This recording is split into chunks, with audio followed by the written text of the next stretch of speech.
Welcome to English Audio Stories. Here, you'll improve your English by listening to engaging stories, fairy tales, and fascinating tales from around the world. Sit back, relax, and let's dive into today's story. Almost 2 years have passed since that terrible day.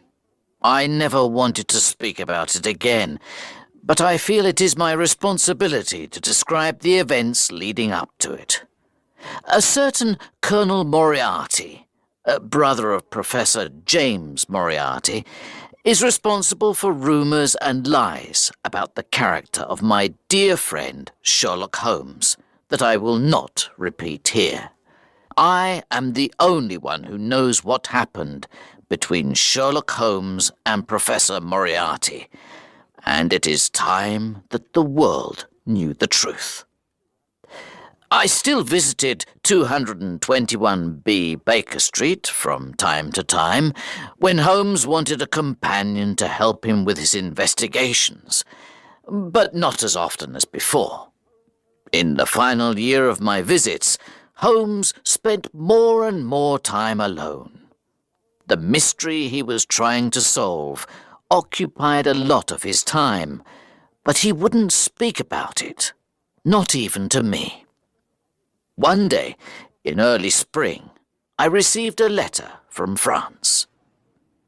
Dear Watson, I am working in France for the French government on an important matter that will take me many months to solve. The weather is good, but the food is not so good. I hope all is well with the surgery. I will write again soon. Sherlock Holmes. From the letter, it seemed clear that I would not see him for some time, so you can imagine my surprise when only a month later he appeared at the window of my surgery. He looked pale and very worried. He entered at a door around the side. I know what you're thinking, he said before I could speak. I look terrible.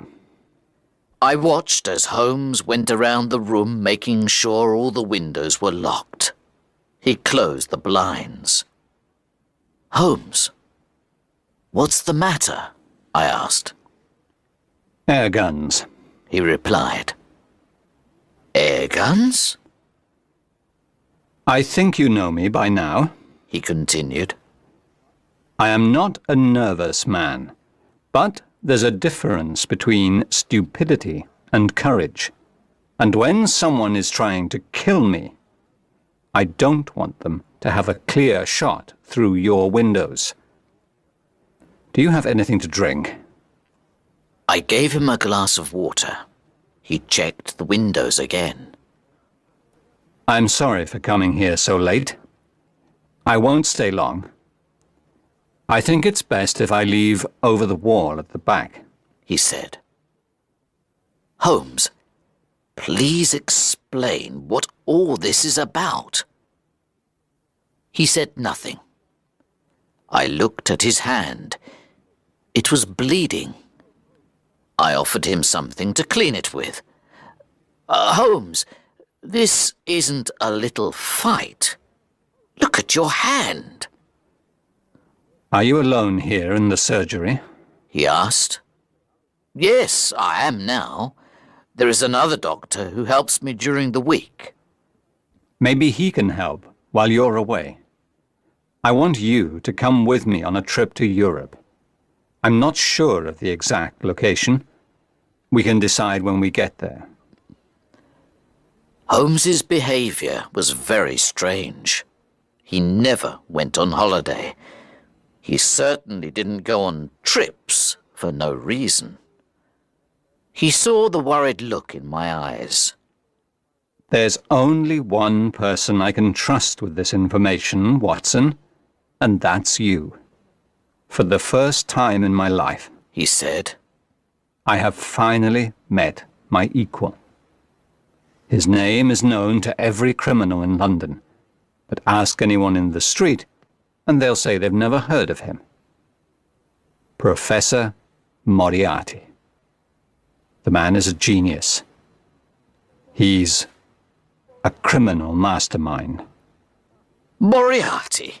A mastermind? You see? He laughed. No one knows the real Moriarty, but I do. The man is responsible for half the crimes in London. I could continue working for the French government. It's a nice life. It's well paid. But I cannot rest until Moriarty is in prison. Half the crimes in London? I repeated. But if you really believe this, why haven't you asked Scotland Yard to arrest him? Do you have the evidence? Crimes happen all the time. The criminal is caught. Sometimes they go to prison, then someone pays money and they go free. Sometimes they are never found. The important thing is that the man who controls everything is never caught. No one must ever suspect him. But what does he do? Everything and nothing. He is a well-educated university professor and one of the greatest mathematicians in Europe. At the age of 21, he wrote a thesis that was read all over the world. He was offered a job at a university. He worked very hard, but not towards anything good. He moved to London, where he has chosen to use his extraordinary brain for a life of crime. No one knows the criminal world better than I do. For years, I have known that there is someone else behind the crimes I investigate. He is like a spider that sits in the center of a very large web. He plans, he sits, and he waits.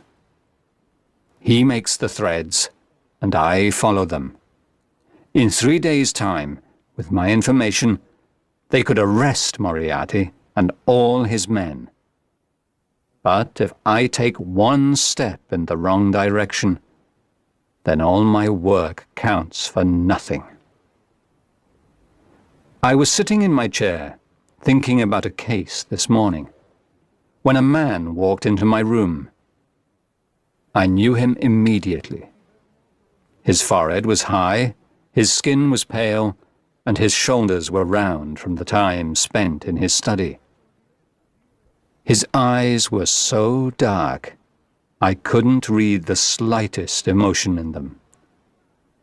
He observed me with simple curiosity, as his head moved from side to side, like a snake. "You're not as intelligent as I thought," he said. "Don't you know it's dangerous to keep a loaded gun in your pocket?" I took out the gun that was in my pocket and put it on the table, but I kept my fingers close to it. "You know who I am," he hissed softly. "If you have something to tell me, Professor Moriarty, I am free for around 5 minutes," I replied. Holmes moved around the room restlessly. "And what happened next?" I asked. Moriarty asked me if I would continue with my investigations. I told him he already knew the answer. "Then you know mine," he replied. He put his hand in his pocket. I placed my fingers on the gun on the table. But instead of a gun, he took out a notebook and read aloud. "On the 4th of January, you passed me in the street. On the 23rd of January, you were in my way. In the middle of February, you were causing me problems. By the end of March, I had to change my plans. Now I find, a month later, that you are trying to take my freedom from me. We both know that this cannot continue." "You're right," I said. "It won't continue. Give me 3 more days, and it will end." "You're an interesting opponent, Holmes. I don't know what I'd do without you. I'd be quite bored. You're smiling, but I'm telling you the truth. This little game you are playing is too dangerous. He continued. I'm not afraid of danger. It's part of my profession, I replied. This is not danger, He cried. This is madness. There is a whole organization behind me. Do you think you alone can stop it? There is only one end to this, Holmes. We both know what it is. I enjoy your company, I replied. But I have an important matter to investigate. I know every move you make.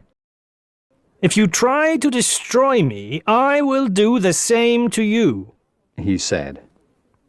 You are too kind if you think I am capable of destroying you. But I will happily accept my own destruction if I can free the world of you, Moriarty. Such a pity. He said as he went out of the door. But you leave me with no choice. Moriarty is a man of his word, and he doesn't waste time. On the way here, I almost lost my life 3 times. First, a carriage with 2 horses came towards me at full speed. Fortunately, I jumped from the road just in time. Then, as I was walking around the corner, a stone fell from the top of the town hall. It missed me by the smallest amount. Finally, on the road to your house, a man attacked me. I hit him hard, and he fell over. I was amazed at the way my friend spoke of these events. He was lucky to be alive, and yet he told his story so calmly. You can understand now, Watson, why I shouldn't leave by the front door. He continued. Holmes, you can't go home. You must stay here. Holmes would not listen. He left, as planned, over the back wall, but only after we had made arrangements for the next day. I'll see you tomorrow morning, He said. Take this note. Follow these instructions carefully. Do exactly what it says. Destroy it afterwards. Where will I meet you? I asked. I'll see you on the train. The 3rd carriage from the front is reserved. The next day, I followed Holmes's instructions. I did not take the first cab that arrived outside my door, or the second. I took the 3rd. I gave the cab driver an address to take my luggage to. I got out early, 10 minutes away from the station. I ran around the corner where a horse and carriage was waiting. He didn't ask for my destination. He took me directly to the station. When I arrived, I was just in time for the express train that connects with the ferry to France. I ran as fast as I could, and I saw a porter taking my luggage to a carriage. There was a reserved sign on the window, and I got in. There was a man in the carriage, but it wasn't Holmes. It was a priest. I was confused. Holmes said the carriage was only reserved for us. I sat down, and the train left the station. Where was Holmes? After last night's events, I was very worried for my friend's safety. Then the priest spoke. It's good manners to say, "Good morning, Watson." Within moments, I realized that Holmes, disguised as a priest, was sitting before me in the carriage. We must be careful. There's Moriarty now, He added. I looked out of the window and saw a man running towards the train, shouting angrily at the guard. I could see his large forehead and small dark eyes in the distance. Holmes smiled, sat down, and took out a newspaper. Holmes, this can't continue. Tell the police they have to arrest Moriarty. They can hold him until you have all the evidence they need," No, replied Holmes. there are too many fish in this net, and I intend to catch them all. Now, we must plan what to do next. Moriarty will soon catch the train. "How?" I asked. "This is the express train. There aren't any faster trains," Think, Watson. sighed Holmes. Moriarty is as intelligent as I am. Imagine I'm Moriarty. What would I do? "You could hire a private train." Precisely. 55 minutes later, the train stopped at a station. Quick, Said Holmes. we're getting off here. What about our bags?" I asked. They'll arrive in Paris, where one of Moriarty's men will wait for us to come and collect them. We won't be there, of course, because we're getting a ferry to Belgium. We'll buy new bags and new clothes on the way.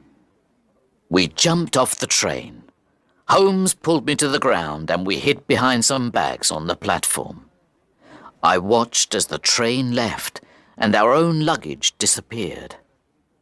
At that same moment, another train passed by on another platform, going at full speed. A man looked out of the window. We saw the face of Professor Moriarty, We guessed his plan. said Holmes. We're lucky. He didn't guess mine. On the third day of our travels in Europe, Holmes sent a telegram to the police. Later that evening, he received a reply. I knew it! He cried. "Have they caught Moriarty?" I asked. He shook his head. He has escaped. You should return to England, Watson. Moriarty will try to find me. "No," I said. "I'm going to come with you." We discussed the matter for over an hour until Holmes became bored and agreed that I could stay. Holmes decided it was best for us to walk from France into Switzerland with the help of a local guide. One day, after days of walking, we sat down on a pretty area of grass to eat. I looked up and saw a huge rock falling from the top of the mountain towards us. I jumped out of the way and pushed Holmes to one side. I was surprised the guide didn't try to help. He told us coldly that rocks often fell from the mountain. It was wise to be careful. "Who's there?" I cried. I ran up the hill, but there was no sign of anyone. Holmes decided to change our plans. We took a different route into Switzerland, and we left our guide. Finally, we crossed over the Alps. We arrived at a small village where we rested at the guest house. The owner spoke good English. He knew London well from his time there in one of the city's finest hotels. He told us about the sights in the area. You really must go and see the Reichenbach Falls, He said. They are a beautiful sight at this time of year. You should stay another night. We said we had no plans to stay longer, and that we would continue to the next village of Rosenlaui. But Holmes agreed that we should see the falls first, as we weren't far away. After more than an hour along a steep, narrow path, we heard the falls. The water from the melted snow from the mountains fell into the depths below with a sound like thunder. The path ended at the waterfall. The only way back was along the same path we came. Smoke seemed to rise from the black rock at the bottom, like a cauldron. I shouted to Holmes, who was at the end of the path. I heard the echo of my voice from the bottom of the falls. We rested on a rock near the falls to admire the view. Soon after, a young Swiss boy came running towards us with a note in his hand. Herr Doctor! He shouted to me. He handed me the note. It was written in English. A young English woman is very ill. We think she is dying, but she doesn't speak any German. We need an English doctor to come quickly before it's too late. Holmes agreed he would continue to Rosenlaui with the Swiss boy as a guide. I would find another guide and see him later. I went back down the hill as quickly as I could to see the poor woman. Where's the patient? I asked. I hope she's not worse. What do you mean? The guest house owner asked. I handed him the note written on hotel paper. Didn't you write this? I asked. No, he said. This is very strange. Can you remember anyone asking you for paper? Not long before you left, a well-educated Englishman came here. I didn't wait to hear any more, because I knew the rest. When I was coming down the path to the hotel, I remembered seeing a man on the other side of the hill walking up towards the falls. He was tall and thin, and I ran back up the path, but it took longer to go up than to come down. When I arrived, Holmes wasn't there.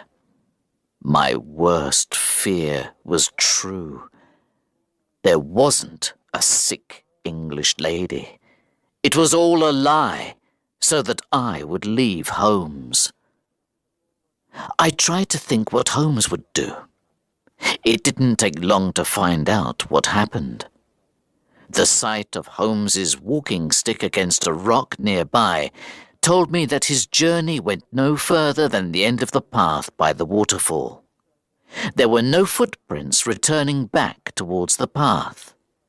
I could see the torn roots of plants, and finally the mark of a long fingernail in the ground at the edge of the falls. I looked over into the black water beneath and shouted as loudly as I could, "Holmes! Sherlock Holmes! Sherlock Holmes!" came the echo of my own voice. I shouted again, but it was no good. In that cauldron was one of the world's most dangerous criminals, and in my stomach I knew my friend and one of the world's greatest detectives was with him until the end. Then, on the rock next to the walking stick, I saw a small silver case. I picked it up. There was a note inside. It read, I am grateful to Professor Moriarty for giving me this opportunity to write to you. Now I will finally defeat one of the world's greatest criminals. Tell everyone the news. The police have all the information they need. I have left a file with my brother, Mycroft. I am sorry, Watson, because I know this will be particularly difficult for you, my dear friend. But my disappearance from this world is the price I must pay. Yours truly, Sherlock Holmes. Then I understood the guide was paid by Moriarty, and Holmes was left alone for the final battle with Moriarty, which ended, so the local police say, with both men falling to their deaths in the falls. The information Holmes left with the police was enough to send most of Moriarty's men to jail, but little was ever said of their leader, which is why I feel it is my duty to speak of it now. I cannot replace the emptiness that has been left in my life. But maybe Holmes was right. His disappearance was the price only a brilliant detective could pay.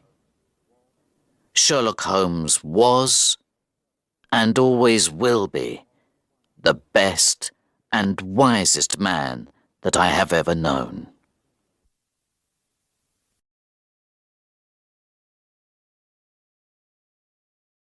Thank you for listening. If you enjoyed this story, don't forget to like, subscribe, and hit the notification bell so you won't miss the next one. See you in the next story.